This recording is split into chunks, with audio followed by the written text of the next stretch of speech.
List लेकिन उससे पहले ब्लैक बेल्ट। हुँ। ब्लैक बेल्ट क्या होता है? ब्लैक बेल्ट जैसे हम लोग पढ़ाई करते हैं, करने में हमारा बीए, बीएससी, बीकॉम हम करते हैं, उसके जी, बाद ग्रेजुएट कहलाते हैं। जी। ऐसे ही मार्शल आर्ट किसी भी मार्शल आर्ट के अंदर कैटेगरीज़ होती हैं। जैसे अब मैं ताइक्वांडो से हूँ, कराटे में अलग होता है, कुंग-फू में मतलब एक ग्रेड होती है, आपकी पहचान होती है। कि अगर आप ब्लैक बेल्ट हो जाते हैं, तो इट्स मीन्स कि आप एक कोच हो सकते हैं। जी, फर्स्ट डिग्री ब्लैक बेल्ट हो गए तो आप कोच हो सकते हैं, ट्रेनिंग दे सकते हैं। इसका जो पड़ाव होता है जैसे ताइक्वांडो के अंदर होता है, ताइक्वांडो के वर्ल्ड लेवल पे 2 फेडरेशन है, ITF international taekwondo federation, WTF world taekwondo federation. तो मैंने कहा ठीक है सर, मैंने स्कूलों में ट्रेनिंग देना शुरू किया और मुझे बताते हुए गर्व हो रहा है कि अलवर राजस्थान के अंदर ताइक्वांडो को एस्टेब्लिश मैंने किया था, अलवर डिस्ट्रिक्ट के अंदर। अच्छा, जी, अलवर डिस्ट्रिक्ट के अंदर उसमें ताइक्वांडो को मैंने एस्टेब्लिश किया था और मुझे बड़ी खुशी होती है कि मेरे सिखाए हुए बच्चे आज देश ही नहीं दुनिया के कोने-कोने में है और जो भी वो काम कर रहे हैं, चाहे वो प्रशासनिक सेवा में है, चाहे वो एक्टिंग कर रहे हैं, चाहे वो सिंगिंग कर रहे हैं, चाहे वो किसी भी चीज़ में है, किसी भी फील्ड में है, वहाँ बहुत बेस्ट कर रहे हैं। पढ़ने सेट नहीं थे, उस वक़्त कुछ जानकारी नहीं कुछ थी। नहीं, तो बिल्कुल। हम लोगों ने उस समय करियर काउंसलिंग की, आज भी काउंसलर की ज़रूरत है, उसमें हमने करियर काउंसलिंग शुरू करी। हज़ार-हज़ार बच्चों को प्रस्तुत किया करते थे और उनको हर तरीके से गाइड किया करते थे। अगर कोई आईएएस था, तो उनको आईएएस से मिलवाते थे, कोई एमबीबीएस डॉक्टर था उनसे। तो आपको जिस क्षेत्र में जाना हो, उस क्षेत्र के काउंसलर को बुला के उनकी काउंसलिंग नमस्कार, प्रणाम, जय श्री राम। हम हैं ब्रजेश राजभर, कलाकार आप जबर फनकार। तो दोस्तों, आज हमारे जिले अंबेडकर नगर के एक महान शख्सियत जो कि मार्शल आर्ट में ब्लैक बेल्ट, गोल्ड मेडलिस्ट एवं इंटरनेशनल प्लेयर आदरणीय बड़े भैया श्री रविंद्र राजभर जी द जबर पॉडकास्ट में उपस्थित हैं। उनका हम तहे दिल से स्वागत, वंदन एवं अभिनंदन करते हैं। और अगर हम बताते चले आप सभी को कि उनका कार्य जो है वो बहुत सारे क्षेत्रों में उन्होंने कार्य किया है। जैसे बेटियों की बात करें तो बेटियों को free of cost martial art की ट्रेनिंग देना और उनको जो भी हमारे देश प्रदेश में मंचन हो रहे हैं उसका उस मंच तक पहुंचाने का कार्य करते हैं और गोल्ड मेडलिस्ट तक बेटियों को दिलाने का काम करते हैं। नशा मुक्ति के ऊपर एवं ब्लड डोनेशन के ऊपर ऐसे बहुत सारे कार्य हैं। तो आज हम डायरेक्ट उनसे मिलते हैं और जानते हैं उनका जीवन काल। भैया, आपने हमारी टीम द जबर पॉडकास्ट को अपना कीमती समय दिया, इसके लिए आपका बहुत बहुत आभार। बहुत-बहुत धन्यवाद ब्रजेश भाई। सबसे पहले मैं आपकी टीम और जबर फनकार की पूरी टीम को मेरी तरफ से सदर प्रणाम कि आपने मुझे मौका दिया आप लोगों के बीच में आकर के अपने बारे में और अपने कामों के बारे में बताने के लिए बहुत-बहुत धन्यवाद। आपकी फिटनेस यात्रा कैसी, कहाँ से शुरू हुई? फ़िटनेस यात्रा एक्चुअली जब मैं छोटा था तो मेरी पैदाइश जो हरियाणा की है, सोनीपत। अच्छा। सोनीपत ज़िले में मैं पैदा हुआ और आप जानते हैं जैसे हरियाणा पूरे देश में फ़ेमस है अपनी फ़िटनेस के लिए और स्पोर्ट्स के लिए, तो वहाँ के कल्चर में है गेम। जी। तो वहाँ पे माहौल ऐसा है कि अगर आप खेलना चाहते हैं तो आपको वहाँ बहुत एक्सपोज़र मिलता है। जी। तो वहाँ से मेरी फ़िटनेस यात्रा शुरू हुई और मुझे शौक था कुश्ती लड़ने का। जी। और साथ ही साथ बहुत सारे गेम मैं खेलता था। गेम में बहुत अच्छा था, पढ़ाई में बहुत अच्छा नहीं था मैं। तो जनरली क्या थोड़ा-सा लड़ाकू टाइप का था मैं, जी। छोटी-छोटी बातों पे झगड़ा कर लेना, तो कई बार हम पीटते भी थे और पिटते भी थे। जी। तो ये समझ में आया कि अगर हम कराटे सीखते हैं, जी। तो मुझे लगता है कि फिर हम पिटेंगे नहीं। फिटिंग। तो ये दिमाग में आया और कराटे सीखने के लिए मैं जी। अ, अकेडमी मैंने ढूँढी वहाँ पे और उस समय हमारे यहाँ पे एक अकेडमी थी जिसमें V K Warrier sir, Vinod Kumar Warrier sir, वो मार्शल आर्ट सिखाते थे। जी। हमने वहाँ एडमिशन लिया और वहीं से मेरी फ़िटनेस जर्नी शुरू हुई। और जैसे आपका पढ़ाई में ना मन लगना और उसके साथ में जो आपका परिवार है, परिवार का प्रतिक्रिया कैसा रहा उस समय? देखिए सच्चाई तो ये कि हम लोग इस समय में जैसे आपने गाना सुना होगा, खेलेंगे कूदेंगे बनेंगे खराब, जी। पढ़ेंगे लिखेंगे बनेंगे नवाब। नवाब। तो सच्चाई ये थी तब भी था और आज भी, बहुत ज़्यादा कुछ बदला नहीं है। जी। तो खेल का मतलब ये था कि नालायक बच्चा, जी। अगर ये खेलता है तो नालायक है। ना तो उसको उस समय इस इंडस्ट्री स्पोर्ट्स इंडस्ट्री के बारे में पता था हम लोगों को, ना इसमें उसमें सोशल मीडिया था या कोई ऐसी चीज़ नहीं थी जिससे हमको जानकारी मिलती। तो परिवार की प्रतिक्रिया तो ये थी कि परिवार ने एकदम मना कर दिया कि ये नहीं सब करना। फालतू की चीज़ें नहीं करना है, नहीं करना। पढ़ाई करो, सिर्फ पढ़ाई करो। जी। लेकिन मेरी जिद थी कि मुझे सीखना है। तो जब मैं कोई भी बच्चा, सिर्फ मैं ही नहीं, कोई बच्चा अगर अपनी जिद पे अड़ जाए और सही चीज़ के लिए जी। और सही तरीके से कन्विंस करता है अपने पेरेंट्स को, तो नो डाउट पेरेंट्स साथ देते हैं। तो ना चाहते हुए भी, पैसों का भी अभाव था, बहुत सारी दिक्कतें थी, लेकिन फिर भी मुझे परमिशन मिला कि ठीक है जाओ तुम सीखो। जैसे जब उस दिन हमारी बात हो रही थी आपसे, जब मैं मिला था, हुँ, हुँ, चाय पी रहे थे हम और हुँ, आप, हुँ, तो हुँ, उस समय आपने कहा था कि पैसे का अभाव। हुँ। तो चंदा उंदा लगा करके ऐसा कहते हैं। सच्चाई है ये। पॉडकास्ट जब कभी मेरे उन फ्रेंड्स के पास पहुंचेगा तो वो कनेक्ट करेंगे उस चीज़ से कि उसमें जो फीस थी, जो भी फीस थी वहाँ पे अपने पास इतना पैसा नहीं होता था जी कि उसकी फीस अफोर्ड कर सके। जी और फिर मार्शल आर्ट, कोई भी मार्शल आर्ट है, चाहे ताइक्वांडो है, कराटे है, इसके अंदर टूर्नामेंट्स में जाना होता है, इसमें बेल्ट की ग्रेडिंग होती है। तो मेरे पास पैसा नहीं होता था और फैमिली से सपोर्ट नहीं मिलता था, तो उसमें स्कूल की फीस जमा हो जाती थी, वही बहुत बड़ी बात थी। बड़ी बात। तो चूंकि मैं खेलने में अच्छा था और दोस्तों में काफी अच्छी फ्रेंडशिप थी और दोस्तों ने मुझे बहुत सपोर्ट किया, तो चाहे टूर्नामेंट खेलने जाना हो, चाहे बेल्ट एग्जाम देना हो, या कहीं भी पैसे की जरूरत पड़ती थी तो लोग चंदा इकट्ठा करते चंदा ही करना। थे। कोई 5 रुपए, कोई 10 रुपए, इस तरीके से देते थे। और 7 रुपया वीकली, मतलब सप्ताह 7 रुपया मुझे पॉकेट मनी मिलती थी। मैं उस पैसे को जोड़ता था और अपने दोस्तों से जो चंदा इकट्ठा होता था उससे इकट्ठा करके टूर्नामेंट मैंने खेले हैं, डिस्ट्रिक्ट लेके नेशनल तक मैं खेला, और इंटरनेशनल तो मैंने बाद में खेला है। तो जो ग्रेडिंग है, मतलब पैसे का बहुत ज्यादा अभाव था, आज भी है बहुत बच्चों के साथ में। जैसे पैसे का अभाव था, जब आप बता रहे थे तो आप कुछ जैसे कॉपी वॉपी होता था उसको किराए पे दे देते, तो ये हाँ। वाली थोड़ी सी कहानी। था ऐसा कि उसमें जैसे कॉमिक्स का दौर था। जी लोगों ने, जो पुराने लोगों को कनेक्ट कर पाएंगे, नागराज, सुपर कमांडो, ध्रुव, डोगा, ऐसी कॉमिक्स बनती थी उसमें, चाचा चौधरी वगैरह, बिल्लू, पिंकी, ये सारे पात्र हैं उस कॉमिक्स के। जी तो जैसे ये था कि भाई जब पैसा नहीं मिलता था तो हम क्या करते थे कि जो थोड़ा बहुत पैसे इकट्ठा होता था तो उसको हम लोगों ने, मैं कॉमिक्स खरीद के लाता था दिल्ली से, सोनीपत दिल्ली के पास में है, तो थोड़ा सा बिजनेस माइंडेड था मैं, जी लेकिन सिर्फ अपने काम के लिए, जी बिजनेस को बढ़ाने के उसमें नहीं था, मेरा काम हाँ, निकल काम। जाए। हाँ, तो मैं वो कॉमिक्स लेके आता था और कॉमिक्स लेके आने के बाद फिर बच्चों को मैं किराए पे दिया करता था। अच्छा। 1-2 रुपया मिलता था कि भाई ले जाओ, आज ले जाओ तुम कॉमिक्स, और कल मुझे पढ़ के वापस कर देना। और तो एक इस दो तरीके से दिन मैनेज किया गया। जी जी। मतलब कि एक सफर ऐसा भी था कि मेहनत भी कर रहे हैं, उधर चंदा लगा करके काम करना है, लेकिन खुद में भी एक माइंड सेट रहता था कि यार कुछ जुगाड़ करना है। हाँ, जुगाड़ और उस करना जुगाड़ में जो है अपना जो बनाया जाता था कॉमिक्स वगैरह, हाँ, उसको किराए पे देना, फिर जी उनसे लेना। जी जी जी जी। तो ये चीज रही है ना। हाँ। जैसे भैया सीमित संसाधनों के बावजूद नेशनल मेडल और ब्लैक बेल्ट तक का सफर कैसे आपने तय किया? बहुत ही पीड़ादायक है ये स्टोरी, काफी लंबा हो जाएगा। बिल्कुल। नो डाउट कि सिर्फ मेरे साथ ही नहीं, इस दुनिया में जो भी जीवन में कुछ बड़ा और बेहतर करना चाहता है और पारिवारिक आर्थिक रूप से वो स्ट्रांग नहीं है, जी तो उसके लिए कर पाना बहुत मुश्किल होता है। इसीलिए 90% लोग जीवन में बहुत कुछ और बहुत बेहतर करना चाहते हैं, आर्थिक अभाव और प्रॉपर गाइडेंस ना होने की वजह से लोग टूट जाते हैं, और जो अपना कारवां शुरू करते हैं वो बीच में रुक जाता है। जब भी आप किसी अच्छे काम के लिए आप आगे बढ़ेंगे तो नो डाउट लोग आपके पीछे पड़ेंगे और आपकी खिल्ली उड़ाएंगे, और मौका पड़ेगा तो हर तरीके से आपको नीचे करने की कोशिश करेंगे। तो मार्शल आर्ट, उसमें ये माना जाता था कि कराटे वाटे सीखते हैं, जो गुंडे टाइप के, माले टाइप के लड़के होते हैं, वो मार्शल आर्ट सीखते हैं, और ये सब सीखने के बाद गुंडा ही बनना है, कुछ दुनिया में कर नहीं पाएंगे। तो दिक्कत तो बहुत आई, लेकिन ये है कि सबका प्यार, सपोर्ट, खासकर मेरे मित्रों का, मेरे दोस्तों का, उन्होंने मुझे सपोर्ट किया हर तरीके से, और ये मुश्किल सफर मेरे लिए आसान हो गया। उस सफर के बारे में थोड़ा सा बताएंगे? ये मान के चलें कि एक मिनट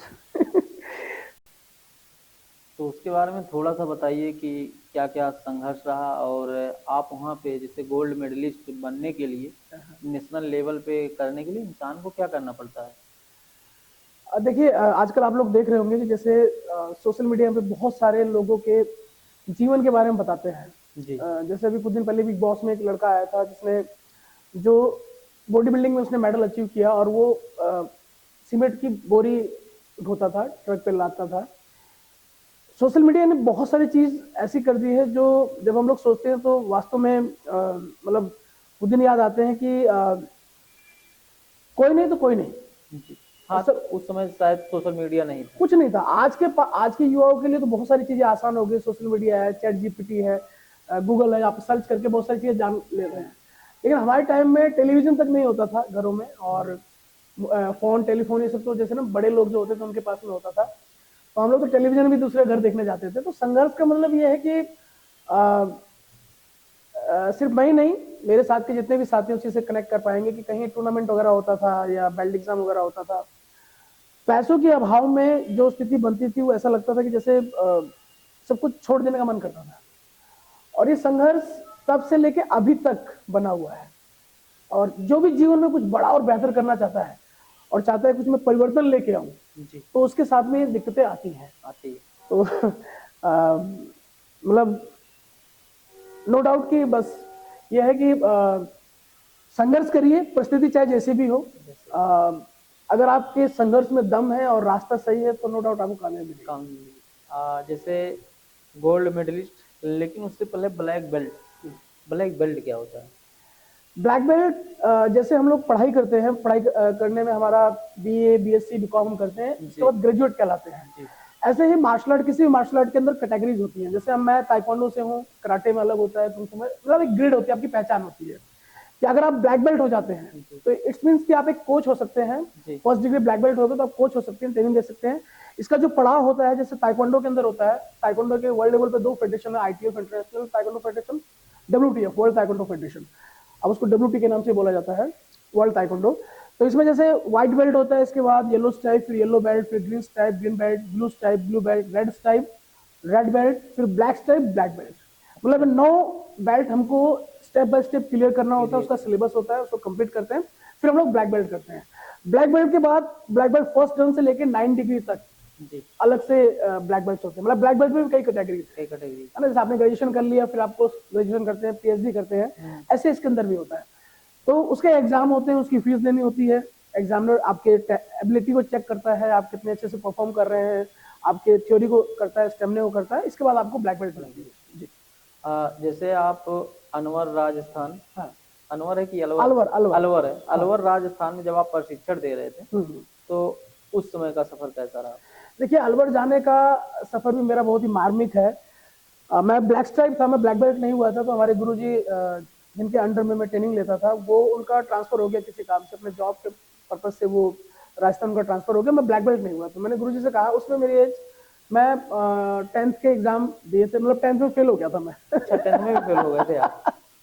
10th में फेल हो गया था। जी तो इधर उधर जैसे होता है ना कि जब आप पढ़ाई नहीं कर रहे हो तो कुछ जॉब करो, कुछ काम धंधा करो। हाँ, पेरेंट्स हाँ। तब भी कहते थे, आज भी आज कहते भी हैं, कहते हैं। ये खेलना कूदने से कुछ होने वाला नहीं है, घर नहीं चलेगा, इससे कुछ सीख लो। तो मैं ब्लैक बेल्ट नहीं हुआ था, एक जिद थी कि यार इतना साल मेहनत किया, ब्लैक बेल्ट तो हो ही जाए। मैंने गुरुजी से कहा, गुरुजी मैं ब्लैक बेल्ट नहीं हुआ हूँ, मुझे ब्लैक बेल्ट करवा दीजिए। तो गुरुजी ने कहा, अगर ब्लैक बेल्ट लेना है तो आपको साथ में चलना पड़ेगा। अच्छा, उसमें आज जैसे बहुत सारी फैसिलिटीज है, बहुत सारे कोचेज हैं, ऑनलाइन ट्रेनिंग्स हैं, उस समय नहीं होता था। तो गुरुजी ने कहा कि अगर चल सकते हो चलो अलवर। तो मैं उनके साथ में अलवर चला गया। और जब मैं अलवर गया तो मैंने वहाँ प्रैक्टिस करी, और प्रैक्टिस करने के बाद मैंने ब्लैक बेल्ट का एग्जाम दिया। मैं ब्लैक बेल्ट हुआ तो गुरुजी ने मुझे कहा कि तुम स्कूलों में ट्रेनिंग देना शुरू करो। तो मैंने कहा ठीक है सर, मैंने स्कूलों में ट्रेनिंग देना शुरू किया। और मुझे बताते हुए गर्व हो रहा है कि अलवर के अंदर, अलवर राजस्थान के अंदर ताइक्वांडो को स्टेब्लिश मैंने किया था, अलवर डिस्ट्रिक्ट के अंदर। अच्छा। जी, अलवर डिस्ट्रिक्ट के अंदर उसमें ताइक्वांडो को मैंने स्टेब्लिश किया था। और मुझे बड़ी खुशी होती है कि मेरे सिखाए हुए बच्चे आज देश ही नहीं, दुनिया के कोने कोने में है। और जो भी वो काम कर रहे हैं, चाहे वो प्रशासनिक सेवा में है, चाहे वो एक्टिंग कर रहे हैं, चाहे वो सिंगिंग कर रहे हैं, चाहे वो किसी भी चीज में है, किसी भी फील्ड में है, वहाँ बहुत बेस्ट कर रहे हैं। और मैं थैंक्स बोलूंगा सोशल मीडिया का। लोग उसको बुरा बताते हैं कि अगर सोशल मीडिया नहीं होता तो वो बच्चे मेरे कनेक्ट, आज लगभग काफी बच्चे मेरे साथ में जो मेरे क्लोज थे और जो अच्छा करते थे ताइक्वांडो, मेरे टच में है। और सिर्फ टच में नहीं है, मेरे एनजीओ में, मेरे पर्सनल उसमें जो मेरा इंप्रूवमेंट हो रहा है इस समय, इस एज में आकर के लाइफ में, वो मुझे हर, देखिए हम लोग एक सीमित संसाधन के साथ में यहाँ तक पहुंचे हैं। हमारा माइंड इतना ब्रॉड नहीं था, इतना मतलब हम लोग सोच नहीं सकते थे। लेकिन आज वो बच्चे मेरे से संपर्क में आए, जिसमें हिमांशु सुनेजा, आशीष माथुर, ऐसे बहुत सारे बच्चे हैं जिनको, योगेश सैनी है, प्रदीप शर्मा है, ऐसे बहुत सारे बच्चे हैं, प्रशंसा राव है जो फिल्मों में एक्टिंग कर रही है इस समय मुंबई में, स्ट्रगल स्ट्रगल कर रही है। आपके पढ़ाए हुए बच्चे हर एक फील्ड में? जी, बहुत, ऐसा कोई फील्ड नहीं है जहाँ पे हमारे बच्चे ना हो, सिखाए हुए, पढ़ाए नहीं। मैं टीचर नहीं था, मैं बच्चे को ताइक्वांडो मार्शल आर्ट सिखाता था और गेम्स कराता था। तो बड़ी खुशी होती है कि वो बच्चे मेरे साथ में खड़े हैं आज भी, और जब भी मुझे उनकी जरूरत पड़ती है तो मेरे साथ में खड़े होते हैं। हाँ जी, आर्थिक मतलब तन मन धन से। तन मन धन जी। अब हम बातें हैं अम्बेडकर नगर जिले में। जी, सर्वप्रथम मार्शल आर्ट की शुरुआत कैसे? जी, रहने वाला मैं यहीं यूपी का था, आपके अकबरपुर अम्बेडकर नगर का। पैदा मैं हरियाणा में हुआ। तो कुछ ऐसी जीवन में परिस्थितियां आई जब हमारी माता जी ने मुझे बोला कि बेटा अब तुम्हें गांव जाना पड़ेगा। और उसमें हमारे दादा दादी यहाँ रहते थे, खेती बाड़ी का कोई अनुभव ही नहीं था, तो उन्होंने कहा कि गांव जाना होगा आपको। और जाके उनकी मदद करनी होगी, और खेती बाड़ी थोड़ी बहुत है तो उसको संभालना होगा। तो मैंने कभी खेती बाड़ी करी नहीं थी, तो मैं आया यहाँ पे अम्बेडकर नगर। तो खेती बाड़ी सीजनल काम है, रोज रोज तो होता नहीं है उसमें। तो ये हुआ कि मुझे मेरे मामा जी का लड़का था, वो बहुत कन्विंस करके यहाँ लेके आया था कि भैया अकबरपुर ऐसा है। अकबर जब मैं यहाँ आया तो मैंने छोटा शहर देखा। यहाँ मुझे याद है कि फैजाबाद रोड पे क्या बोलते हैं उसको, हाँ वन गांव के, उसको पहले क्या चुंगी चुंगी बोलते थे। चुंगी से लेकर वहां शुरू करे तो बहादुरपुर तक खत्म हो जाता था, और इधर मालीपुर रोड पे जाकर के जो आज नवीन सब्जी मंडी है सजौली के पास में, वहां जाके खत्म हो जाता था। तो छोटा सा शहर था, लेकिन मुझे कन्विंस ऐसे किया गया था कि भैया बहुत अच्छा शहर है, ये है वो है। आए यहाँ वो देखा तो कुछ भी नहीं था, सच्चाई कुछ नहीं था। नया नया जिला बना था, डेवलपिंग शहर था ये, मतलब शुरू हो रहा। हाँ, तो जब मैंने यहाँ पे मार्शल आर्ट की, जब मुझे और कुछ आता नहीं था, तो मैंने यहाँ पे स्कूलों में, वैसे जैसे राजस्थान में किया था, अप्रोच किया और स्कूलों में ताइक्वांडो सिखाना शुरू किया। तो यहाँ पे VSS educational academy Faizabad road पे था, सरस्वती शिशु मंदिर, और एक हमारे रहबर भाई हैं जो इसमें पत्रकार है, मुझे लगता है हिंदुस्तान में इसमें सर। तो उन्होंने मुझे ब्रेक दिया और मैंने मार्शल आर्ट को यहाँ पे डेवलप करना शुरू किया। डिस्ट्रिक्ट लेवल से लेकर के स्टेट लेवल तक मैंने प्रतियोगिताएं कराई हैं इसकी। और अकबरपुर तब भी स्पोर्ट्स के मामले में बहुत पिछड़ा था, आज भी बहुत पिछड़ा हुआ है खेल कूद में। अब हमारे जैसे अभी हनुमान भैया ने बहुत अच्छा इंटरनेशनल नेशनल लेवल का वॉलीबॉल टूर्नामेंट कराया था, अब जाके ये टूर्नामेंट दिखने लग गए हैं। अदरवाइज अब तक तो गेम्स के नाम पे तो हमारा अकबरपुर अम्बेडकर नगर कहने की जरूरत नहीं है, कहना नहीं चाहिए। एजुकेशन के मामले में अच्छा है, हर साल IAS PCS डॉक्टर इंजीनियर्स बन रहे हैं, लेकिन स्पोर्ट्स में अभी बहुत पिछड़ा हुआ है हमारा। तो अम्बेडकर नगर में शुरुआत ऐसे हुई कि मैं गाँव आया और मैंने शुरू किया, और बड़ी खुशी होती है कि आज सिर्फ मैं ही नहीं, ताइक्वांडो में बहुत सारे कोचेस हैं यहाँ पे। मंगेश सर हैं, कामेश सर हैं, कुछ बाहर से जो लोग आ रहे हैं, जैसे कराटे के भी कोच हैं हमारे, एक विनोद सर हैं, वुशु के कोच हैं, बॉक्सिंग के हैं। तो ऐसे अब धीरे धीरे शहर बड़ा हो रहा है तो बाहर से भी कोचेस आ रहे हैं, और अब मार्शल आर्ट को प्रमोशन भी मिल रहा है, और सोशल मीडिया के माध्यम से पेरेंट्स भी अवेयर हो रहे हैं, और वो चाह रहे हैं कि हमारे बच्चे इस फील्ड में आगे करें। तो अब पहले से, आज से 20 साल पहले जब हमने स्टार्ट किया तब कुछ नहीं था, लेकिन अब जो है हमारा शहर नो डाउट बड़ा हो रहा है और अच्छा हो रहा है। जैसे आज के 5 साल 6 साल पहले जब हम लोग पढ़ाई करते थे, तो लोगों का, हमारे फैमिली का एक ऐसा सपना होता था कि यार मेरा बच्चा अगर पढ़ रहा है तो वो नौकरी ही करेगा सरकारी। लेकिन खेल के प्रति या फिर जैसे एक्टिंग से संबंधित कोई काम अगर वो कर रहा है तो उसको मना कर दिया जाता था, यहाँ तक कि लोग सपोर्ट नहीं करते थे। लेकिन आज का जो हमारा परिवार है, अब वो अपने बच्चों को गाइड कर रहा है कि बेटा किस फील्ड में जाना चाहते हो, वो जिस फील्ड में जाना चाह रहा है उसको उसी फील्ड में लेकर जा रहे हैं।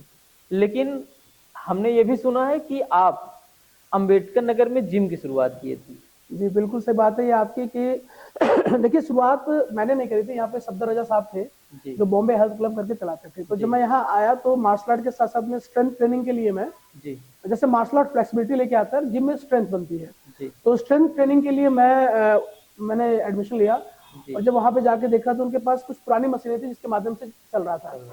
तो मुझे लगा कि अकबरपुर में अभी कोई अच्छा सा जिम नहीं है। मैंने पूछा भी लोगों से, तो लोगों ने बताया नहीं है। तो उसमें अविनाश गुप्ता जिम करने आते थे, यहीं सजादपुर के रहने वाले हैं। उनसे मेरा डिस्कशन हुआ तो उन्होंने कहा कि मैंने पूछा उनसे कोई जिम है, तो कहा नहीं यहाँ पे कोई और जिम नहीं है। तो मैंने कहा हम लोग अगर जिम खोला जाए, तो उन्होंने कहा बिल्कुल सर।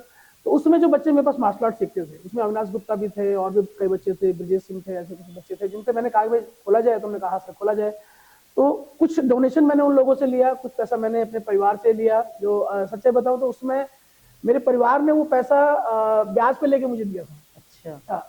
और जब अकबरपुर में हमने जिम खोल दिया तो सच्चाई ये है कि कोई क्रेजी नहीं था। बिल्कुल। तो मुझे बड़ा दुख हुआ कि मैंने अपने परिवार का पैसा गलत जगह लगा दिया और जिम चला नहीं, बिल्कुल नहीं चला। और इसके चक्कर में हमारा एक सोनीपत में प्लाट था, वो भी फैमिली ने बेच दिया। बेच करके जो ब्याज पे पैसा लेके दिया था मुझे, तो वो उन्होंने उसको चुकाया। लेकिन खुशी इस बात की है कि ठीक है, जीवन में उतार चढ़ाव आते रहते हैं। जिम स्टार्ट किया, कोई कल्चर नहीं था, और मैंने डिस्ट्रिक्ट लेवल का बॉडी बिल्डिंग कॉम्पिटिशन और यहाँ से बच्चों को तैयार किया। इवन मैं जनरल तक लेके गया, जहाँ पे यहाँ के बच्चे ग्रेट खली से मिले। आपने सुना होगा साहू मिस्टर मंडार, दिलीप साहू और ऐसे कई लड़के थे जिनको मैं लेके गया था। मुरादाबाद में इवेंट था तो वहाँ लेके गए थे, तो वहाँ पे ये लोग बच्चे सब ग्रेट खली और ये पुनीत सर जो महाभारत में भी बनते थे, उनसे मिले। तो धीरे धीरे जो कंपटीशन में मैं लेके जाता था, कभी बनारस हो रहा है, कभी कहाँ हो जाता था, होता था टूर्नामेंट होता था, वहां लेके जाते थे। लेकिन दुख की बात यह है कि आज दर्जनों जिम यहाँ पे हैं और हम लोगों ने बहुत कम पैसा लगा के शुरू किया था, आज लाखों रुपया 30 40 50 लाख तक का लोगों ने जिम हाँ। लगा रखा है। आज भी यहाँ से प्लेयर नहीं निकल पा रहे हैं। लोग खेलते हैं, मिस्टर अम्बेडकर नगर टूर्नामेंट खेलते हैं, इसके बाद यहीं रह जाते हैं। ना यूपी लेवल पे कोई जा रहा है, ना इंडिया लेवल पे कोई जा रहा है। तो ये सारी चीजें देखते हुए मैं ब्रिजेश जी आपको बताना चाहूंगा कि ताइक्वांडो में तो मैंने इंटरनेशनल खेला ही है। मैं मास्टर कैटेगरी में मैं खुद बॉडी बिल्डिंग कॉम्पिटिशन की तैयारी कर रहा हूँ इस समय। और आने वाले समय में अगर सब कुछ ठीक रहा तो मैं सिर्फ अम्बेडकर नगर नहीं, उत्तर प्रदेश को रिप्रेजेंट करूंगा बॉडी बिल्डिंग के अंदर, मास्टर कैटेगरी के। अच्छा जी। जैसे वो तो ठीक है आप कर रहे हैं, और दुआ है हमारी टीम का कि आप जो है सफल हो। Thank you. क्योंकि मेहनत ही सब कुछ है जी बिल्कुल, बाकी उसके साथ में दुआएं जी, चलती जी, जी। लेकिन ऐसा क्या किया जाए जो इस फील्ड से बच्चे हैं उनको कैसे लाया जाए और वो अच्छा कैसे कर सकते हैं? देखिए, इसके लिए हमारे शहर के जो उद्योगपति हैं, नेता लोगों के सामने तो मैं हाथ जोड़ता हूँ जी। नेता बन जाने के बाद मुझे समझ में नहीं आता कि आदमी वादे तो बहुत बड़े बड़े करता है, लेकिन जब नेता बन जाता है तो सिर्फ वो अपना और अपने परिवार का देखता है। तो नेताओं को तो मैं हाथ जोड़ता हूँ, लेकिन जो हमारे शहर के उद्योगपति हैं, समाज सेवी हैं, उनको इसके लिए सोचना पड़ेगा। आज भी जब हम लोगों ने, मैंने यहाँ पे डिस्ट्रिक्ट लेवल से लेकर के स्टेट लेवल तक का ताइक्वांडो का टूर्नामेंट कराया है, और इसके बाद बॉडी बिल्डिंग का मैंने मिस्टर अम्बेडकर नगर और इसके बाद इंटर जिम वगैरह के कॉम्पिटिशन कराए हैं। यहाँ पे स्पॉन्सर नहीं मिलते हैं, जैसे बड़े शहरों में स्पॉन्सर मिल जाते हैं, फूड सप्लीमेंट देने वाले या जो उद्योगपति होते हैं, स्पॉन्सर मिल जाते हैं, उनका सपोर्ट मिल जाता है, यहाँ इवेंट हो जाते हैं, लेकिन यहाँ नहीं मिल पाते हैं। मैंने कई बार प्रयास किया, एक बार बहुत पहले मैंने यहाँ पे mister UP body building competition कराने का प्रयास किया था, जिसमें चंदा सेठ के पीयूष सेठ है, उन्होंने काफी सपोर्ट किया था मुझे कि रविंद्र भैया कराइए। उसमें अपने जो अपने अम्बेडकर नगर के पांडे फैमिली है, उसमें आशीष पांडे, सिद्धू भैया जिनको बोलते हैं, उन्होंने मुझे सपोर्ट किया था कि रविंद्र जी कराओ, लेकिन किसी वजह से वो इवेंट नहीं हो पाया। तो जरूरत यह है कि अम्बेडकर नगर के जो उद्योगपति हैं, समाज सेवी हैं, थोड़ा बहुत सपोर्ट करें, जिससे हम इस इवेंट को, यहाँ पे 1-2 इवेंट स्टेट लेवल का हो जाएगा तो बच्चों को मोटिवेशन मिलेगा जी। और प्रतियोगिताओं और खेल आयोजन के दौरान आपको किन संघर्षों का सामना करना पड़ता है? मान के चलिए, बड़ा दुख होता है कि जब हम डोनेशन के लिए लोगों के पास जाते हैं कि हमें ये इवेंट कराना है, हमको ये, इसके लिए हमें आप चंदा दीजिए, तो कई बार ऐसा महसूस हुआ जैसे हम भीख मांगने गए हो।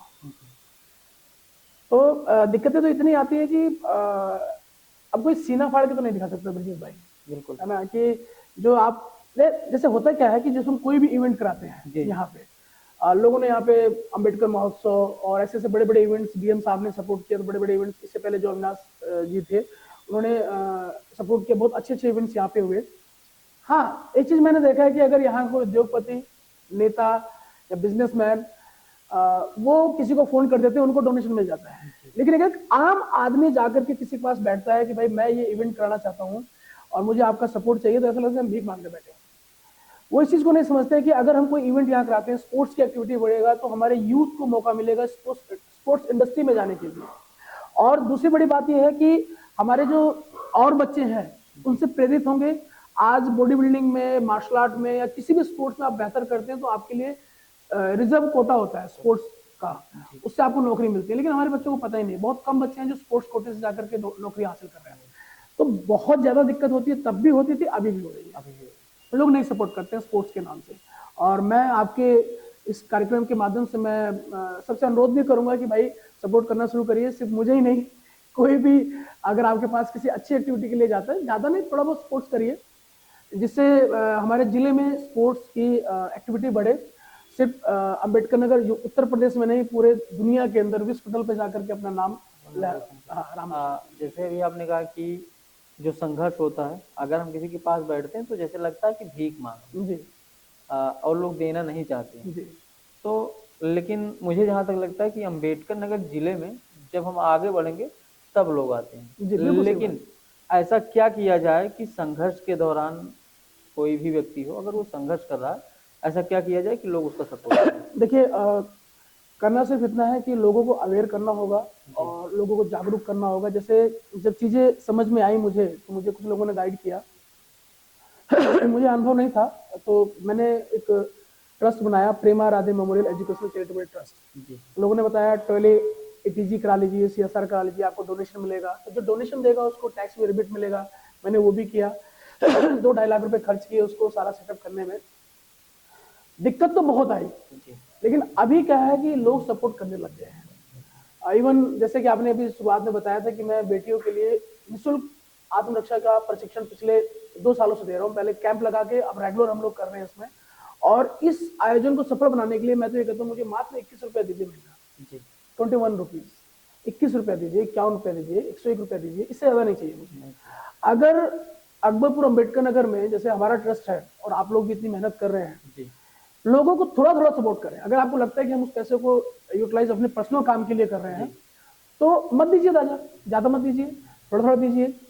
हाँ, अब जैसे आपको देख रहा हूं मैं कि इधर जब हम लोगों ने ये ट्रस्ट बनाया, लोगों ने सपोर्ट करना शुरू किया। मैं नाम लेना चाहूंगा अंजलि वर्मा जी का, जो कि प्रबंधक है जय बजरंग इंटर कॉलेज के। जी, मुझे बड़ी खुशी होती है कि जब मैं उनके पास गया तो उन्होंने कभी मुझे निराश नहीं किया, और हमेशा जितना हो सके अधिक से अधिक उन्होंने मुझे सपोर्ट किया मार्शल आर्ट को प्रमोट करने के लिए।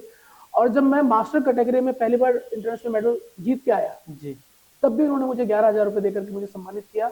और ये मेरे जीवन का पहला सम्मान था अम्बेडकर नगर के अंदर, जो मुझे ये सम्मान मिला। मैं खेल के आया, मैं जीत के आया, तो मुझे कैश मतलब चेक दे करके मुझे सम्मानित किया। अभी अच्छा लगा, एक पेरेंट्स में बच्ची मेडल लेके आई नेशनल में मेरा, तो उनके पेरेंट्स ने मुझे ट्रैक सूट दिया। नो डाउट, जब आप काम करते हैं, मेहनत करते हैं, लोग आपको सपोर्ट करते हैं, तो अप्रिसिएशन चाहे छोटा हो चाहे बड़ा हो, अच्छा लगता है और हमारे मनोबल को बढ़ाता है। तो अब परिवर्तन हो रहा है, और मुझे उम्मीद है कि जो नई जनरेशन है, जो नए पेरेंट्स हैं, जी, वो ना सिर्फ अपने बच्चों के ऊपर भी खर्च कर रहे हैं, और हम जैसे आप जैसे जो साथी हैं संघर्ष कर रहे हैं अपने जिले को प्रमोट करने के लिए। आपका कार्यक्रम भी जो आप कर रहे हैं, ये कोई छोटा कार्यक्रम नहीं है। मुझे कौन मंच देगा? तो आपने कहा कि जब आप सफल हो जाएंगे तब आपको मदद करेंगे, बिल्कुल सही बात है।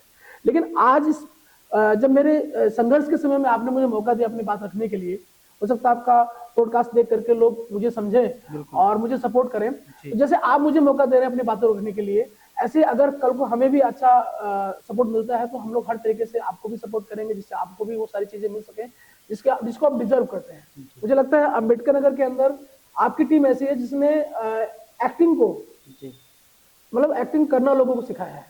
आप लोग जिस प्लेटफॉर्म पे और जिस अभाव में जितनी मेहनत कर रहे हैं, मैं तो आपके पोस्ट कास्ट के माध्यम से निवेदन करूंगा कि जिले को इस बात को समझना चाहिए। हमारी जो जबर फनकार के साथी हैं, इनको सिर्फ कहने से नहीं, भाई मेरे पास अगर मैं तो कहता हूँ, मैं तो आश्वासन देता हूँ, अगर मुझे कहीं से कोई फंड मिलता है, तो मैंने तो पहले भी सोच करके मैंने कहा भी था कि उसका एक हिस्सा मैं आपकी टीम को दूंगा, जिससे कि आप लोग हम जैसे नहीं, हमसे भी छोटे स्तर पे अगर कोई नया लड़का आकर के यहाँ पे कुछ कर रहा है, तो आप जैसा मंच अगर उसको मिलेगा, तो नो डाउट कि उसको भी एक्सपोजर मिलेगा और वो कुछ बड़ा बेहतर कर पाएगा।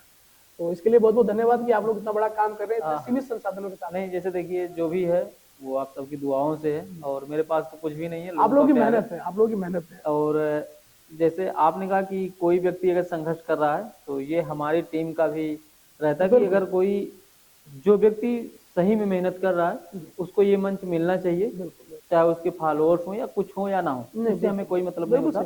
बस एक अच्छी कहानी हमें चाहिए जो अपने आप में एक प्रेरणा हो और लोगों के बीच में जाए, वो प्रेरित हो जाए। तो यही चीज रहता है। और समाज सेवा की ओर आपका झुकाव कैसे हुआ?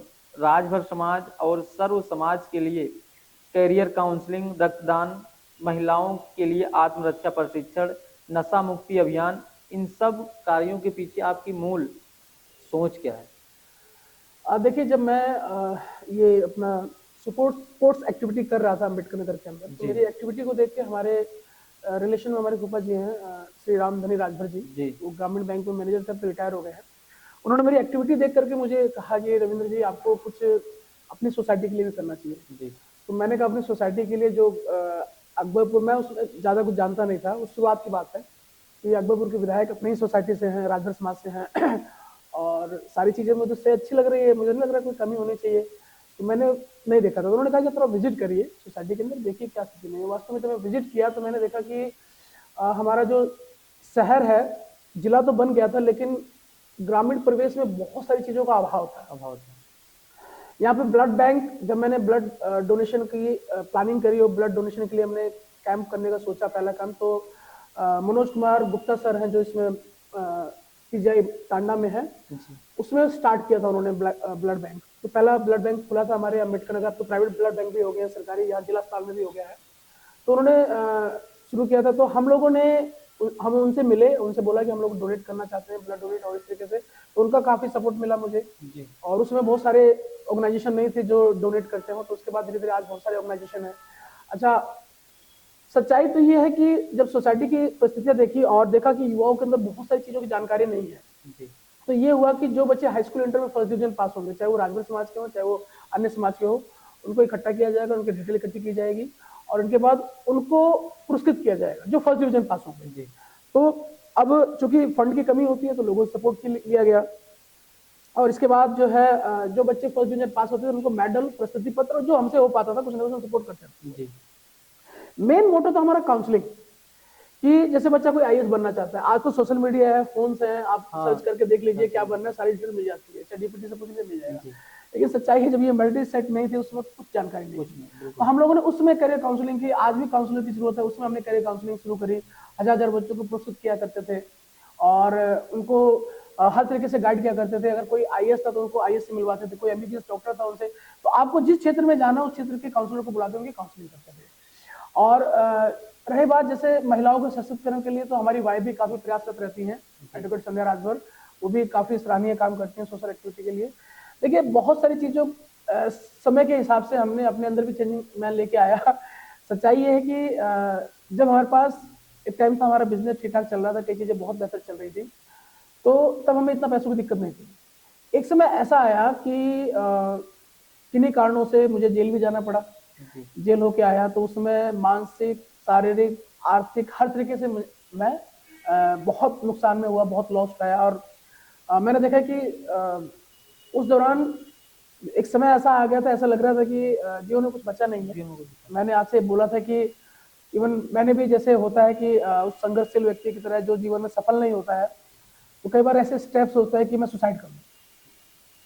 तो मैं भी मैंने हल्का सा तय किया था कि गले में फांसी डाल करके लगभग 15 मिनट तक मैं भी, मतलब ये था कि भाई टेबल से नीचे मुझे उतरना था, कूद जाना था।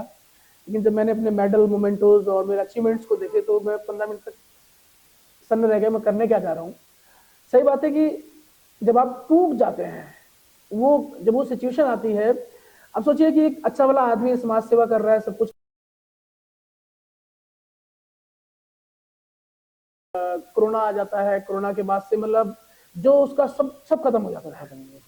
और मेरी इधर बात है कि मैं अपने अम्बेडकर नगर के बहुत महान समाज सेवी हैं बग्गा जी, धर्मवीर बग्गा जी, जी जिन्होंने हजारों बेटियों की शादियां कराई हैं। मैं उनके पास डोनेशन के लिए गया था, वैसे बातचीत करते करते उन्होंने कहा कि रविंद्र जी अभी तो आप कुछ नहीं देखा आपने, अभी आपको बहुत कुछ झेलना होगा।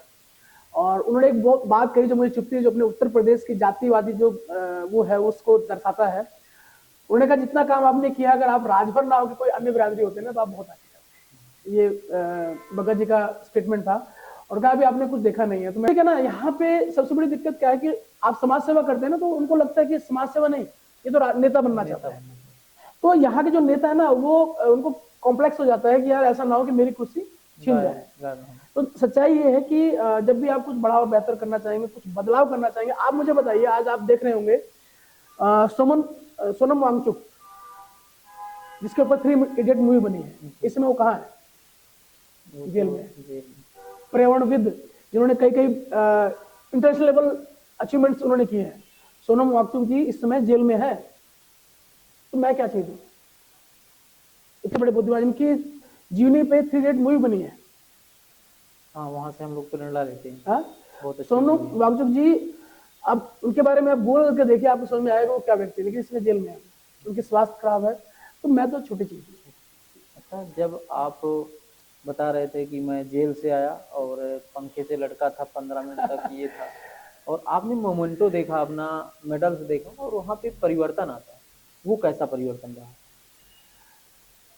अ, वो परिवर्तन जो जीवन में अचीवमेंट्स होते हैं, जैसे होता है ना कि एक आदमी टूटता हर कोई है, मैंने सुना था और देखा था कि टूटता हर कोई है। हारना कोई गलत बात नहीं है और टूट जाना कोई गलत बात नहीं है। गलत बात है जब आप पूरी तरह टूट जाते हैं। जैसे हारना, मैच खेल रहे हैं हम, हार गए, वो एक हारना हो गया।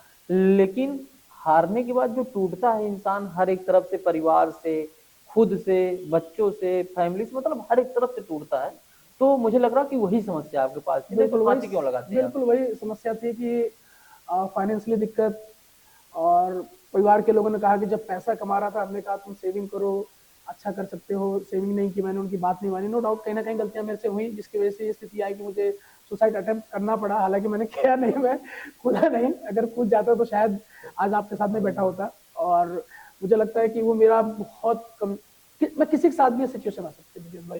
जी और मैं ये कहूंगा कि उस समय बस थोड़ी देर के लिए आदमी को, थोड़ी देर के लिए वो झटका आता है, सिर्फ वो झटका आदमी झेल ले जाए तो फिर वो जीवन में बहुत बड़ा कर जाता है। तो उसको झेलने के लिए क्या करना पड़ता है, ऐसा अंदर से क्या आता है? कुछ नहीं, मुझे तो मेरा मेडल मोमेंटो नजर आ गया, जिससे मुझे मोटिवेशन मिला कि यार मैं कोई ऑर्डिनरी आदमी नहीं हूँ, कि मैं, हालांकि जो सुसाइड करता है वो ऑर्डिनरी नहीं होता है, उसको जीवन में सुसाइड करने से ज्यादा टफ, मतलब मरना तो सबको है, ये तो जान ही रहे हैं आप। और मैं, मतलब ये समझ लीजिए कि शब्द नहीं मिल रहे मेरे पास में, कि जो कहते हैं ना कि बुज़दिल का काम होता है सुसाइड करना, ये बिल्कुल गलत है भाई। आदमी आज डरता किसी से, मरने से डरता है।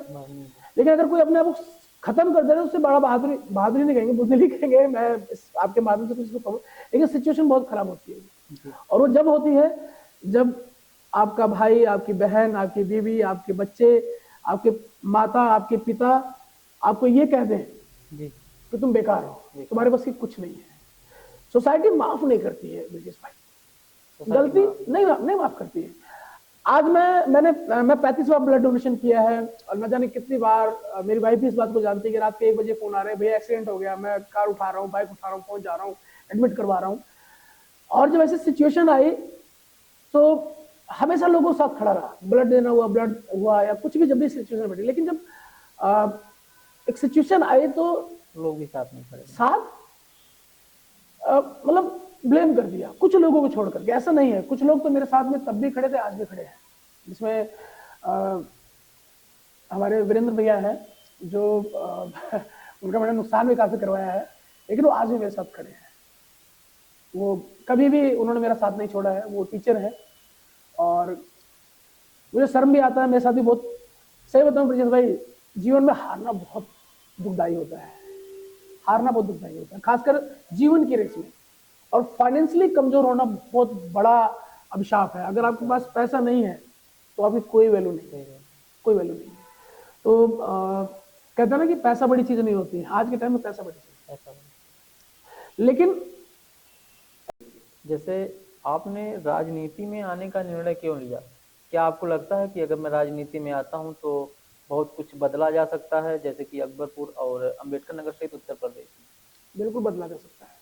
हर उस युवा को राजनीति में आना चाहिए जो देश को बदलना चाहता है, क्योंकि वो ताकत एक नेता के पास में होता है, और एक राजनीति के अंदर वो ताकत है कि जो बहुत सारे परिवर्तन समाज में ला सकता है, बशर्ते उसकी राजनीति के अंदर स्पष्टता होनी चाहिए। जैसे हमारे संविधान ने हमको बोला है कि कोई भी राजनीति में आ सकता है, कितना पढ़ा लिखा हो, कितना कुछ हो, एजुकेशन का कोई बाउंडेशन नहीं है। बहुत लोग करते हुए एजुकेटेड होना चाहिए, मैं कहता हूँ एजुकेटेड नहीं होना चाहिए, संस्कारी होना चाहिए, देश के प्रति उसको प्यार होना चाहिए, अपने लोगों के प्रति प्यार होना चाहिए। आज देखिए हजारों करोड़ के घोटाले होते हैं, सैकड़ों करोड़ के घोटाले होते हैं, पढ़े लिखे लोग करते हैं, जो राजनीति अति महत्वाकांक्षा वाले लोग होते हैं वो करते हैं। आज घोटालों की वजह से हमारा देश गर्त में जा रहा है। हमको प्रेरणा लेनी चाहिए जापान से, चाइना से, ये लोग कितना आगे जा रहे हैं। राजनीति एक ऐसी चीज है कि मैंने महसूस किया, राजनीति में कभी नहीं आना चाहता था, लेकिन अब मैं सीना ठोक के राजनीति में आना चाहता हूँ। मैं पूरी मेहनत कर रहा हूँ उसके लिए, रात दिन लगा हुआ हूँ। राजनीति के अंदर हर उस युवा को आना चाहिए। देखिए आज हमारे अम्बेडकर नगर में बहुत सारे युवा हैं जो राजनीति में आ रहे हैं, लेकिन दुख इस बात का है कि वो लोग दिखावे की राजनीति कर रहे हैं। अभी कल मैं किसी कार्यक्रम में गया था, तो वहां पे मुझे हमारे प्रियजन मिले और वो कहने लगे, रविंद्र भैया राजनीति में आ रहे हैं तो 4 गाड़ियां आपके पास होनी चाहिए, बड़ी गाड़ी होनी चाहिए, 8-10 लोग होने चाहिए। मैं कहता हूँ क्यों होने चाहिए? मैं कोई माफिया हूँ? मैं कोई गुंडा हूँ? एक अगर राजनीति की प्रेरणा किसी से लेना चाहिए तो आज के समय में लेना चाहिए तो अरविंद केजरीवाल जी से लेना चाहिए। पहले मान्यवर काशीराम साहब थे, माननीय मुलायम सिंह यादव जी जब संघर्ष उन्होंने शुरू किया था उनके बारे में पढ़िए आप, पुराने जितने भी नेता हैं सबके बारे में पढ़िए। नए नेताओं में आप केजरीवाल साहब, संजय सिंह हो गए, आप संजय सिंह को देखिए कितना जबरदस्त तरीके से दहाड़ते हैं वो। मैं को इंटरव्यू देख रहा था, वो बोल रहे थे, किसी पत्रकार ने उनसे पूछा कि भाई आपके पास में सुना है कि मतलब संपत्ति वगैरह के बारे में बात हो, तो संजय सिंह ने दहाड़ते हुए बोला कि अगर मेरे पास मेरे नाम से कुछ भी मिल जाए तो वो सरकारी संपत्ति घोषित हो जानी चाहिए और मुझे जो सजा बनती है वो सजा दी जाए, ऐसा कुछ उन्होंने बोला। तो देखिए, राजनीति एक ऐसा माध्यम है जिसके अंदर युवा अगर चाहे तो बहुत बड़ा परिवर्तन करना चाहे तो कर सकते हैं। मैं भी करूंगा, उसके लिए मैं लगातार मेहनत कर रहा हूँ और राजनीति मुझे दिखाए वाले नहीं करनी है। मेरे पास जो सीमित संसाधन है उसको लेकर के मैं लोगों के बीच में जाऊंगा, अपने समाज सेवा के बल पे मैं लोगों के बीच में जाऊंगा और मुझे कभी दिखावा नहीं करना है। लोग कहते कुछ और करते कुछ और है। बहुत सारे नेता हैं जिन्होंने कहा कि हम ये करेंगे वो करेंगे, लेकिन कुछ नहीं करना है। लेकिन हम लोग परिवर्तन करेंगे और युवा परिवर्तन करेगा, नो डाउट। जैसे ये भी कहा गया कि जैसे जो आज का युग है भैया, ये युग आर्थिक युग है और यहाँ पे पैसे का होना बहुत जरूरी है। अगर आपके पास पैसा नहीं होगा और ज्यादातर संसाधन नहीं होगा तो आप कैसे चुनाव लड़ सकते हैं? देखिए, अगर जो आप बात कर रहे हैं, अगर आपकी बात सच मान ली जाए तो अम्बेडकर नगर में एक से एक अरबपति लोग बैठे हैं, वो क्यों नहीं चुनाव जीत लेते? भाई, मैं आपने देखा होगा पिछली बार क्या, छोटे से लेकर बड़े चुनाव तक जी लोग बस बहुत पैसा, लोग बहुत पैसा खर्च करते हैं, वोट खरीद लेते हैं, दारू शराब मुर्गा सब बांटते हैं, क्या वो जीत जाते हैं? अगर ऐसा होता तो हर जिले का माफिया और उद्योगपति वहां का विधायक सांसद मंत्री होता। ऐसा नहीं है। ये जानबूझ के उन युवाओं के दिमाग में डाला गया है जो कुछ बड़ा और बेहतर करना चाहते हैं। आप देखिए ना, जो कह रहे हैं आज का आर्थिक युग है, आज भी आप संघर्ष तो करिए। आज हर कोई शॉर्टकट चाहता है जी कि आप ही बताइए, आप सिंपल सी बात है कि सपोज दैट कि जैसे मैं राजनीति की तैयारी कर रहा हूँ, मैं मेहनत करता हूँ, रात दिन एक करता हूँ, टैक्स चुराता हूँ, हेरा फेरी करता हूँ और मैं 10 करोड़ रुपए कमा लेता हूँ और मैं ये सोचता हूँ कि मैं आपकी बार 27 में विधानसभा चुनाव लड़ूंगा मैं और कम से कम 5 करोड़ खर्च करूंगा मैं। अब सोचिए, 5 करोड़ मैंने खर्च कर दिए और मैं विधायक बन गया, तो मेरा सबसे पहला काम क्या होगा?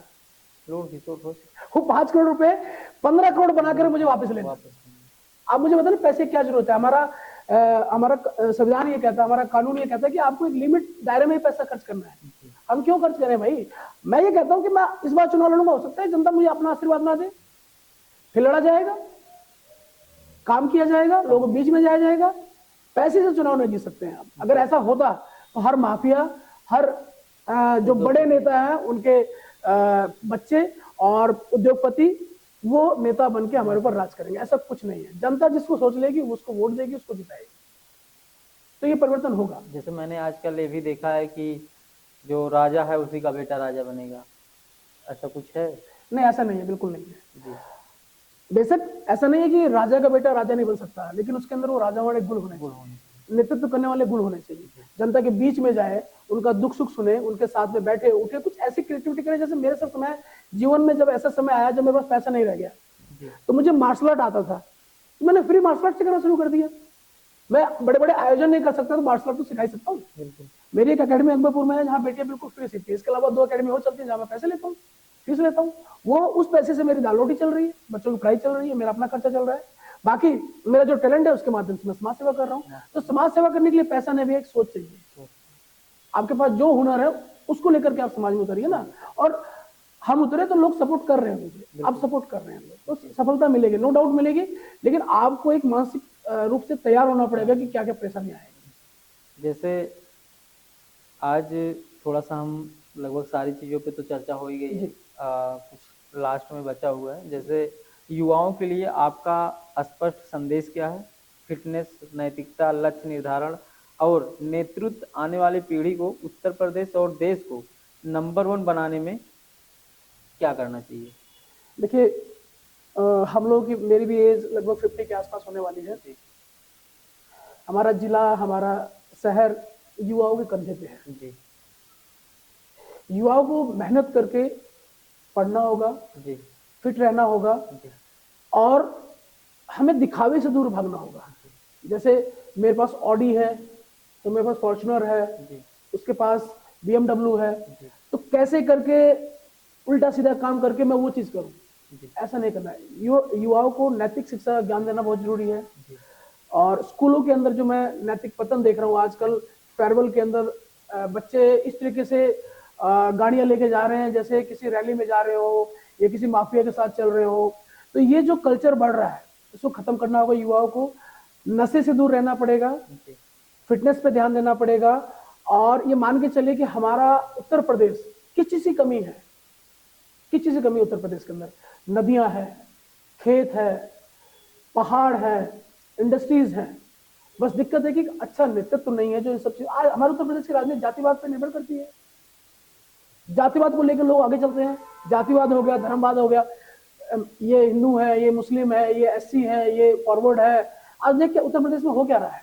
जिस दिन हमारा युवा, उत्तर प्रदेश का युवा इन सब चीजों से बाहर निकल करके नैतिकता के साथ आगे बढ़ना शुरू करेगा, एक बड़े विजन के साथ काम करना पड़ेगा, आप देखिए परिवर्तन होगा। और इस बड़े परिवर्तन को युवा ही कर सकता है, आप लोग भी कर सकते हैं। आज देखिए आप लोग कितना संघर्ष कर रहे हैं। मैं चाहूंगा कि हमारे युवा आपके बारे में जाने। आप खुद, आपकी पूरी टीम अपनी रोजी रोटी के लिए जो काम करते हैं, आप खुद अपनी फुल्की बेचते हैं आप। इसके बाद जो समय बचता है आप ये भी करते हैं, एक्टिंग भी करते हैं। आपकी टीम के लोग भी कोई फैसिलिटी नहीं है, इसके बाद भी ग्राउंड लेवल से मेहनत करके अपने अपने क्षेत्र में काम करते हुए बड़ा कर रहे हैं ना युवाओं को। आपको अपना आइडियल बनाना चाहिए।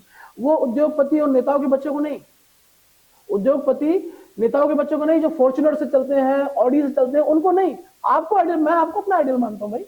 आपके संघर्ष को देख के मुझे अच्छा लगता है। हमारे यहाँ पे अकबरपुर में देखिए एक से एक युवा समाज सेवी आ रहे हैं। वो सभी समाज सेवी, उसमें अंशु बग्गा भाई हैं, परवीन भाई हैं, और आपके पॉडकास्ट में मैंने कई युवा को देखा है, मुराद भाई हैं। ठीक है, ऐसे युवा साथी हैं जिनको आना चाहिए राजनीति में।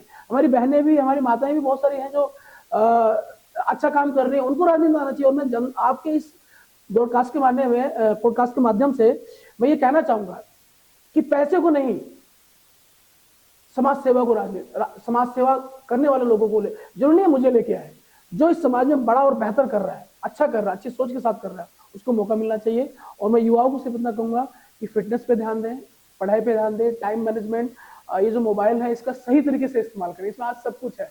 आप जो देखेंगे, जो चाहेंगे, जो सोचेंगे वो आपको मिल जाएगा। कैरियर काउंसलिंग की जरूरत नहीं, आप चैट जीपीटी जाकर के, सोशल मीडिया पर जाकर के सर्च करें, सब मिल जाता है। तो इसका सही तरीके से इस्तेमाल करते हुए जीवन में कुछ बड़ा और बेहतर करें। जैसे आपने दो चीज कहा अभी बातों बातों में, टाइम मैनेजमेंट और फिटनेस। तो मैं थोड़ा सा टाइम मैनेजमेंट की बात करता हूँ, और खासकर ये मेरा क्वेश्चन है कि जब हम किसी चीज को, टाइम को मैनेज करते हैं कि ये मेरी समय सारणी है और इससे मैं डेली रूटीन के तरीके से काम करूंगा, लेकिन वो ज्यादा दिन तक चल नहीं पाता, तो ऐसा क्या करें कि वो रेगुलर वे में चल सके? देखिए कुछ नहीं, जितने दिन चले उतने दिन चलाइए। अगर गैप हो जाता है तो डिमोटिवेट होने की जरूरत नहीं है, फिर उस समय सारणी को स्टार्ट कर दीजिए। देखिए फिटनेस को लेकर के लोग ये सोचते हैं कि हम डेली एक्सरसाइज करें और डेली जाके फिटनेस मतलब जिम जाएं या साइकिलिंग करें या रनिंग करें, लेकिन कुछ ऐसे काम होते हैं, आर्थिक जरूरतें होती हैं, इसको पूरा करने के लिए आदमी समय नहीं दे पाता है। मैं कहता हूँ शेड्यूल बनाए, 1 महीने का शेड्यूल बनाए, करें। अगर आप कामयाब होते हैं ठीक है, नहीं तो फिर अगले महीने फिर नया शेड्यूल बनाए। आपको सोचते रहना है। देखिए दिमाग को आपको अपने कंट्रोल में लेके आना पड़ेगा, अपनी सोच को लेकर, अपने विजन को लेकर। जिस दिन आपने अपने ब्रेन के ऊपर कंट्रोल कर लिया तो आप जो चाहेंगे आप कर लेंगे। तो ये टाइम टेबल अगर एक बार चलिए, जैसे हमारे साथ मैंने बताया अपनी लाइफ में बहुत सारी परिस्थितियां आई, यहाँ तक आया कि मुझे लग रहा था मुझे दुनिया से चला जाना हो गया, लेकिन वो थोड़ी देर मैंने अपने आप को वहां पे संभाला, तो आज मैं फिर ग्रोथ कर रहा हूँ। आज सब मेरे साथ में और बड़ा और बेहतर कर रहे हैं। युवाओं के लिए क्या प्रेरणा हो सकता है? मैं फिर वही बात कहूंगा, युवा चाहे तो कुछ भी कर सकते हैं। जो बड़ी क्रांतियां हुई हैं वो युवाओं ने की है, चाहे शहीद आजम भगत सिंह हो गए, राजगुरु सुखदेव हो गए, और आज के टाइम में देखिए बहुत सारे युवा, हमारे देश के युवा, ऐसा कौन सा फील्ड है जिस फील्ड में ना हो। हर फील्ड में, स्पोर्ट्स में, साइंस में, डॉक्टर्स में, मतलब हर जगह जो इस दुनिया में जा रहे हैं, कर रहे हैं। बस एक हमारे देश की राजनीति अगर अच्छी हो जाए तो वो बेहतर हो सकता है।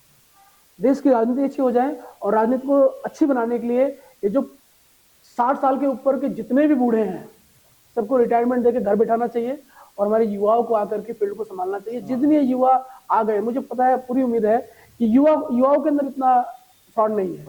कुछ में है, वो रहेगा, कुछ लोग हमेशा ऐसे रहेंगे, लेकिन युवा चाहे तो कुछ भी कर सकता है। अब ये जो देश है हमारा युवाओं के हाथ में है। बस मैं इतना ही कहूंगा कि वो बेहतर करें और जीवन में कुछ लक्ष्य बना के कुछ ना कुछ अचीव जरूर करें। बेटियों के लिए आपका अगला कदम क्या हो सकता है, मार्शल आर्ट को छोड़कर? बेटियों के लिए मैं समझाने जैसे अभी आप बेटियों को मार्शल आर्ट दे रहे हैं, हाँ, कराटे सिखा रहे हैं, क्योंकि वो आत्मनिर्भर के लिए। जी जी। प्रशिक्षण दे रहे हैं, इसके बाद और क्या कर सकते हैं बेटियों आप के लिए? बेटियों के लिए हमारे एनजीओ के माध्यम से हमने बहुत सारी प्लानिंग कर रखी है।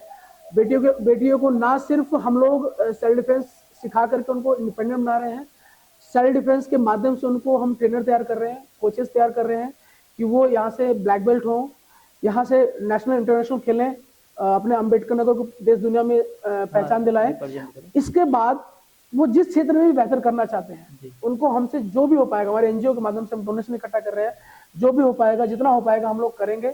सिर्फ मार्शल आर्ट में नहीं, वो जिस क्षेत्र में हमारी बेटियां जाना चाहेंगी उनके लिए हम लोग हर तरीके से खड़े रहेंगे। चाहे वो बिजनेस करना चाहें, चाहे वो स्पोर्ट्स में जाना चाहें, चाहे वो पढ़ाई करना चाहें, कानूनी रूप से कोई मदद चाहिए होगा तो हमारी वाइफ एडवोकेट संध्या राजभर हमेशा तैयारी रहते हैं इस काम के लिए। नो डाउट अगर ये सारे अचीवमेंट और मैं इतना बड़ा बेहतर कर पा रहा हूँ तो उसमें मेरी वाइफ का भी बहुत बड़ा योगदान है। कहीं ना कहीं वो मेरे साथ में खड़ी रहती हैं और मुझे सपोर्ट करते हैं, जिससे मैं और बेहतर कर पा रहा हूँ। जैसे आपने कहा कि मेरी वाइफ एडवोकेट संध्या राजभर जी, वो मेरे साथ रहती हैं, तो जैसे मेरी किसी से बात हो रही थी तो उन्होंने कहा था कि मर्द 3 प्रकार के होते हैं, तो मैं ये चेक करना चाहूंगा कि आप कौन से वाले में आते हैं।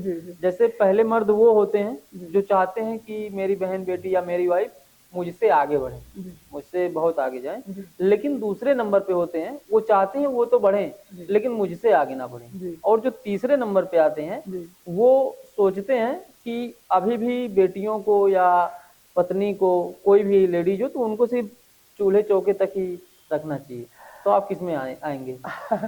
देखिए, मुझे बहुत बड़ी खुशी हुई थी जब मेरी बड़ी बेटी का, जो इसमें दिल्ली यूनिवर्सिटी से अप्लाइड साइकोलॉजी में पढ़ाई कर रही है, और जब फर्स्ट डे हमको बुलाया गया था पेरेंट्स को कुछ बताने के लिए कॉलेज के बारे में, पता नहीं क्या कौन सा डे बोलते हैं, मुझे ध्यान नहीं आ रहा है, ओरिएंटेशन डे ऐसे कुछ होता है, ओरिएंटेशन देखिए मैं बोल भी नहीं पा रहा हूँ, कुछ ऐसा एक दिन होता है जहाँ पे पेरेंट्स को बुलाते हैं। तो जब एंट्री करनी थी तो उन्होंने पूछा कि आप ऐसे, तो मैंने कहा मेरी बेटी का एडमिशन हुआ है। कहते आप बेटी को आगे लेके आइए, आज अगर इस कॉलेज में आपकी एंट्री होगी तो आपकी बेटी की वजह से होगी। तो मुझे बड़ी खुशी हुई कि आज मैं अपनी बेटी की वजह से इतने बड़े कॉलेज में एंट्री पा रहा हूँ। तो और रही बात प्रमोट करने की, तो आज मेरा व्यक्तित्व निखर के आया, तो इसमें मेरी माँ का बहुत बड़ा योगदान है। बहुत बोल्ड लेडी थी वो, उन्होंने जीवन में बहुत संघर्ष किया है और किस तरीके से मुझको पाला है। जब मैं छोटा था मेरे फादर एक्सपायर हो गए थे, तो मेरी माता जी की शादी चाचा जी से हो गई, और बहुत सारी चीजें ऐसे जो बताते थे, मैं आप बोल रहे थे भावुक हो ही रहा हूँ मैं। तो मेरी माँ को मैंने देखा है ऐसा मेहनत करते हुए, मेरी चाचियां हैं उनको मैंने देखा है मेहनत करते हुए, और समाज की महिलाओं को देखता हूँ मैं मेहनत करते हुए। तो मैं तो चाहता हूँ भाई मेरे से आगे मेरी समाज की महिलाएं जाएं, और मुझे खुशी है कि मैं बहुत ज़्यादा पढ़ाई नहीं कर पाया, लेकिन मेरी वाइफ एडवोकेट है। मेरी छोटी बहन जो है वो फैशन डिजाइनर है, उसने international institute of fashion designing से फैशन डिजाइनिंग किया, और मेरा जो सपोर्ट हो पाया मैंने उसको किया। और मेरी बेटी दिल्ली यूनिवर्सिटी से अप्लाइड साइकोलॉजी में साइकोलॉजिस्ट की पढ़ाई कर रही है, और छोटी बेटी भी इंटरनेशनल मेरी प्लेयर है, मानसी। तो मेरा तो रहता है कि मेरे से बहुत आगे नहीं है, मैं जीवन में कुछ कर पाऊँ नहीं कर पाऊँ, लेकिन मेरी वाइफ और मेरे बच्चे, मेरी बेटियां अच्छे से करें। और ये प्रेरणा सिर्फ और सिर्फ मेरी माँ के संघर्ष को मुझे मिला है। मेरी माँ को देख करके, हमारी चाचियां हैं सोनीपत के अंदर, हमारे कंता चाचा हैं, पहाड़ी चाचा हैं, उनकी वाइफों को देख करके उन्होंने कितनी मेहनत करी अपने परिवार को स्टेब्लिश करने के लिए। तो उनकी मेहनत को देख कर मुझे लगता है कि हर उस पुरुष को महिलाओं को आगे लेके आना चाहिए जो चाहता है कि जैसे ना बराबर की हिस्सेदारी हमें उनके मांगने में नहीं देना, वैसे ही दे देना चाहिए। तो आज हमने बहुत सारी चीजें खंगालने का प्रयास किया मित्रों, और कोशिश रहा कि मैं उस पड़ाव तक जाऊं जो हृदय की गहराई से निकलकर शब्द बोलें और एक प्रेरणा के रूप में हर किसी के दिल में बसे। तो आज का पॉडकास्ट बहुत ही बेहतर रहा, और मैं सच में बहुत कुछ सीखा हूँ इस पॉडकास्ट से। बाकी आप लोगों को कैसा लगा कमेंट जरूर करिएगा, और हाँ, पूरा देखने के लिए धन्यवाद, बहुत बहुत आभार। धन्यवाद। और सर, आपने अपना कीमती समय दिया, इसके लिए भी आपका तहे दिल से आपने बुलाया, आपके लिए धन्यवाद, आपकी टीम के लिए धन्यवाद।